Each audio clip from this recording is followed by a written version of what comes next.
Jumpa lagi dengan saya Jonathan Siboya. Malam ini kita masih berbicara tentang Undang-Undang Cipta Kerja. Bagian yang sangat seksi, ketenaga kerjaan, karyawan atau buruh. Jadi malam ini kita berbicara tentang yang awam di telinga kita, yang sangat-sangat sering kita dengar. Karyawan kontrak, karyawan permanen, dan outsourcing.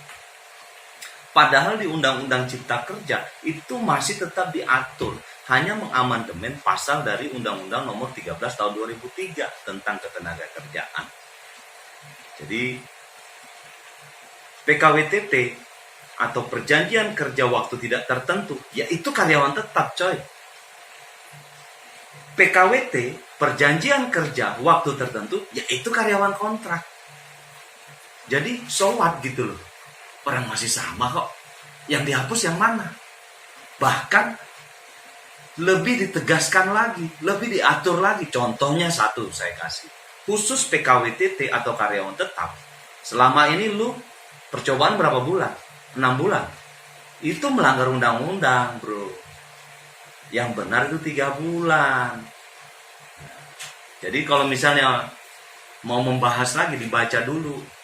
Ngajak saya nongkrong wedangan sambil ngopi ya boleh juga.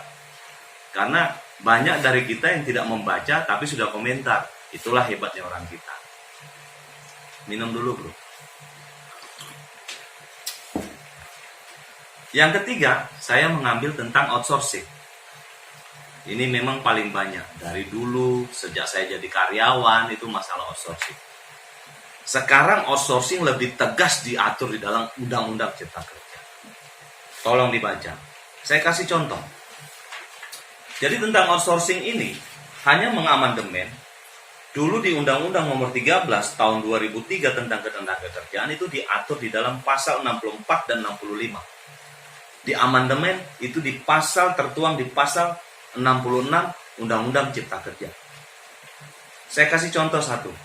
2 kasus sering terjadi di Indonesia.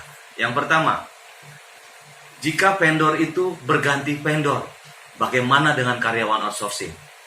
Itu paling banyak kejadian. Yang ada apa? Karyawan outsourcing tidak mendapatkan haknya dari karyawan, dari vendor yang baru. Vendor yang lama berlalu begitu saja. Sekarang di undang-undang diatur. Tolong dibaca. Yang kedua, jadi biar teman-teman saya yang outsourcing, jangan kecil hati, bro.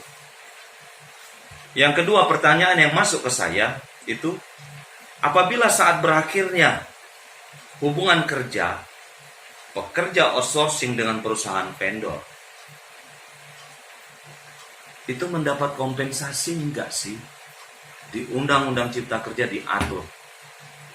Undang-Undang Cipta Kerja mengatakan di dalam pasal 61 ayat 61A ayat 1, saya baca. Dalam hal perjanjian kerja berakhir, maka vendor outsourcing wajib memberikan kompensasi kepada karyawan outsourcing. Cukup malam ini.